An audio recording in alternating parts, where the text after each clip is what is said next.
Hello, you're watching on Daily V News, and here are today's top stories. Prime Minister Nguyễn Tấn Dũng calls for more support for people with disabilities. Positive growth in first quarter lays foundation to achieve this year's development goals.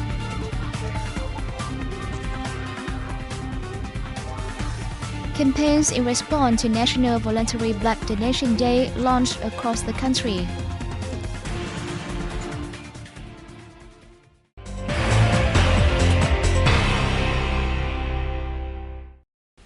Prime Minister Nguyễn Tấn Dũng on April the 6th joined thousands in a walk in Ho Chi Minh City to support people with disabilities.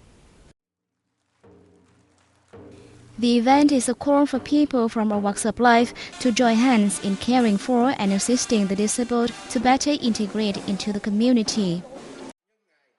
Speaking at the event, Prime Minister Dũng said that the party and state have put forth many policies to protect the rights of disabled people and encourage them to become active members of society. They are now provided with health insurance cards to secure health care, and many more are now afforded competent legal assistance. Many of them also have gained significant achievements in learning, business, science, and sports. The government leader spoke highly of assistance from donors at home and abroad for the disabled, asking them to continue their help to support more. He also urged ministries and sectors to further implement legal regulations aiding the disabled, especially in areas related to vocational training, employment, education, and health care. During the walk, more than $470,000 was raised. Bulgarian Prime Minister Plamen Vasiliev-Oreshevsky on April the 6th began an official visit to Vietnam at the invitation of his Vietnamese counterpart Nguyễn Tấn Dũng. His visit, which will last until April the 9th, is expected to create a chance for leaders of both countries to discuss measures to boost bilateral ties in all fields, especially economics, trade and investment. Vietnam and Bulgaria have enjoyed a sound traditional relationship over the past more than 6 decades, since they set up their diplomatic ties in February 1950. The Eastern European country has paid much attention to the development of ties with Vietnam in its Asia policy.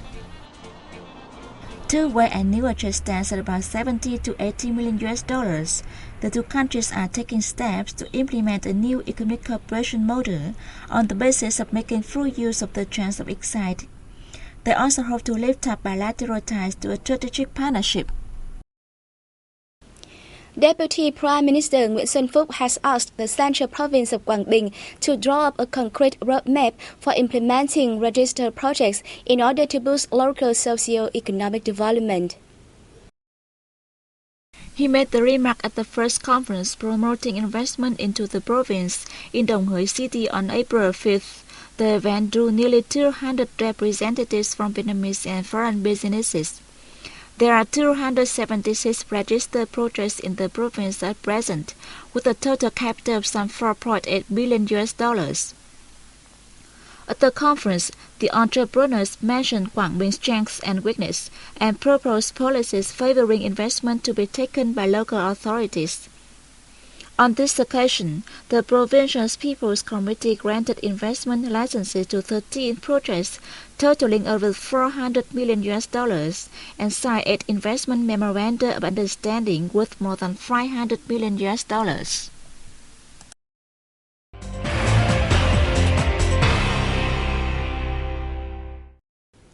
Positive growth was seen across the board in the first quarter, laying the foundation for the country to achieve its development goals this year. Statistics released by the General Statistics Office showed that the national economy expanded over 4.9% in the first 3 months of 2014, compared to some 4.7% recorded in the same period last year. Export activities were one of the bright spots in the national economic picture, earning an estimated $33 billion, up 14% year-on-year. Imports stood at over $32 billion, up more than 12%. Notably, the Industrial Production Index rose by 5.2%, higher than the figure of 5% recorded 1 year ago. Meanwhile, the consumer price index in March dropped 0.44% from the previous month, the lowest for the same period during the past 8 years. The business community also showed positive signs in the period, with increase in both the numbers of new enterprises and registered startup capital. A total of 18,400 new businesses were established in the 3-month period, with a combined registered capital of nearly $4.6 billion. More than 4,600 companies resumed operation in the first quarter after suspending business for some time. 2 road sections of the Nội Bài Lào Cai highway running through the northern provinces of Vĩnh Phúc and Phú Thọ were opened to traffic on April the 6th. The operation of these 2 segments is expected to ease traffic pressure from Hanoi to provinces further to the north. The 245-kilometer Nội Bài Lào Cai highway traverses Hanoi and the northern provinces of Vĩnh Phúc, Phú Thọ, Yên Bái, and Lào Cai. Its construction started in 2009 with a total investment of over $1.2 billion. Excluding the new ones, 3 of the total 8 sections have become operational so far. As an important project in the Kunming-Lào Cai-Hanoi-Hải Phòng road corridor, the highway is part of a cooperation program among 6 countries in the Mekong sub-region, namely Vietnam, Laos, Cambodia, Thailand, Myanmar, and China. The annual Hùng King's Temple Festival kicked off in the northern province of Phú Thọ on April the 5th, or the 6th day of the 3rd lunar month. The annual event is to commemorate the 18 Hùng Kings, the founders of the country, and who started a golden age in Vietnamese history. Beginning as a local holiday, the ceremony was recognized as a national event in 2007.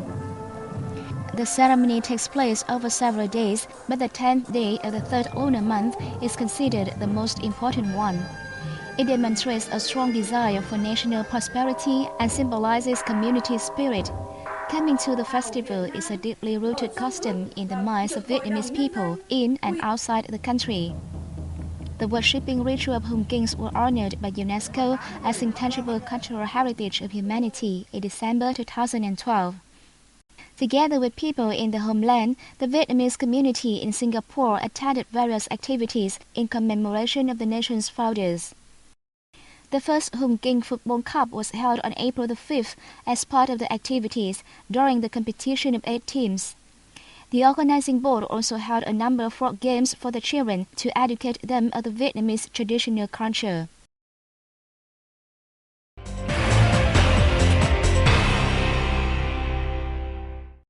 Cities and provinces across the country have launched a campaign in response to National Voluntary Blood Donation Day, which falls on April the 7th. A ceremony was held in Hanoi's outlying district of Đông Anh on April the 6th to encourage people in the city to voluntarily donate their blood to save other lives. According to Ngô Tiến Dụng, chairman of the Vietnam Red Cross Society Hanoi chapter, in the first 3 months of this year, the city received more than 40,000 units of blood.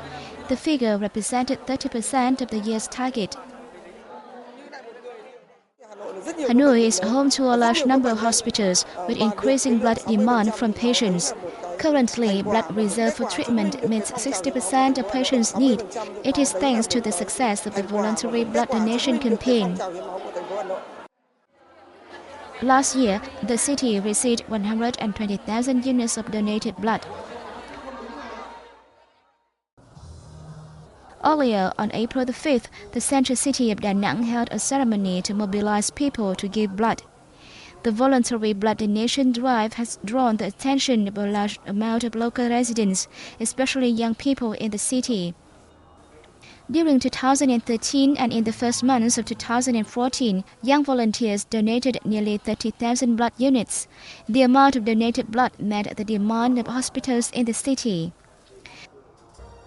On this occasion, the organizing board awarded 8 organizations and 69 individuals for outstanding achievements in support to the blood donation campaign. The Ministry of Agriculture and Rural Development has worked with the Japan International Cooperation Agency to implement a project which aims to increase production and the quality of vegetables through applying the good agricultural practice standard in cultivation. Lê Thị Hồng, a farmer in Yên Mỹ district, the northern province of Hưng Yên, has over 1 hectare planted with many kinds of vegetable under the good agriculture practice standard. At 7 a.m. every day, she goes to the area to take care of the vegetables, in line with the processes instructed in the standard. All activities of daily production went into her notebook.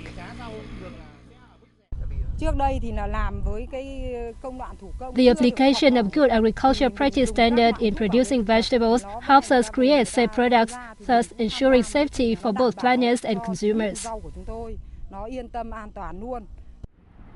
The standard introduces 26 main management criteria related to quality and safety to make it easier for farmers to put into practice and record. The target of the project is to change the awareness of farmers to create safe vegetable products along with increasing production. Training is the focus of the project, helping provide knowledge on good agriculture practice and ways to farm in accordance with the standard, therefore benefiting participants.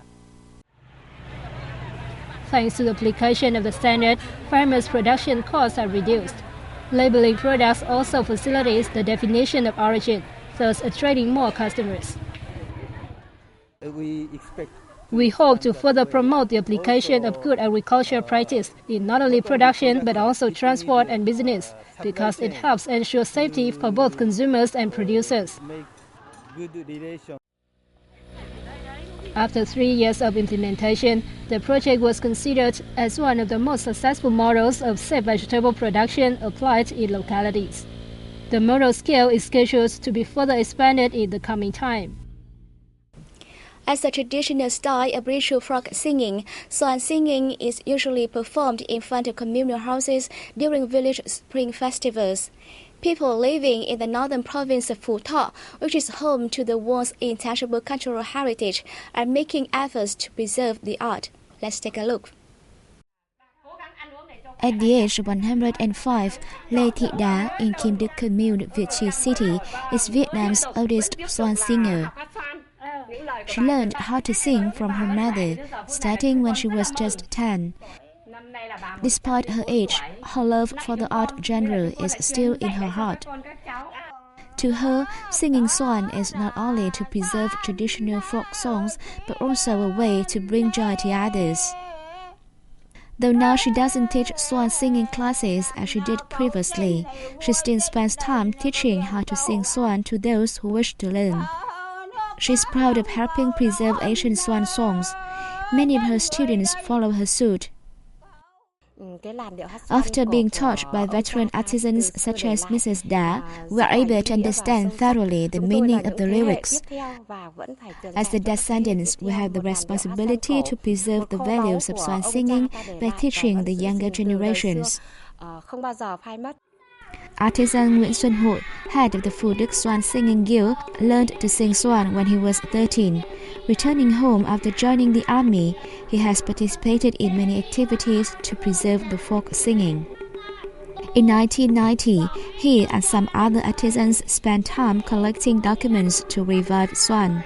Since the genre was slated as part of the world's intangible cultural heritage in need of urgent protection by UNESCO, artisans like Hội are involved more in the task to preserve and uphold the heritage. We have been opening classes to teach younger artisans songs with Asian lyrics in order to preserve the traditional values. According to Hội, swan will be preserved forever if a person has a great love for it. I have been learning how to sing swan for 2 months.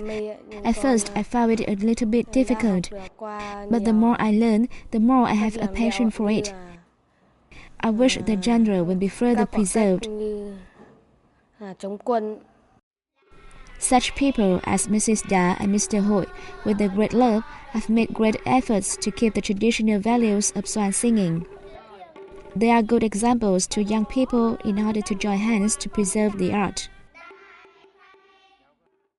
And that's the last piece of news of our program today. Thank you for watching and see you next time.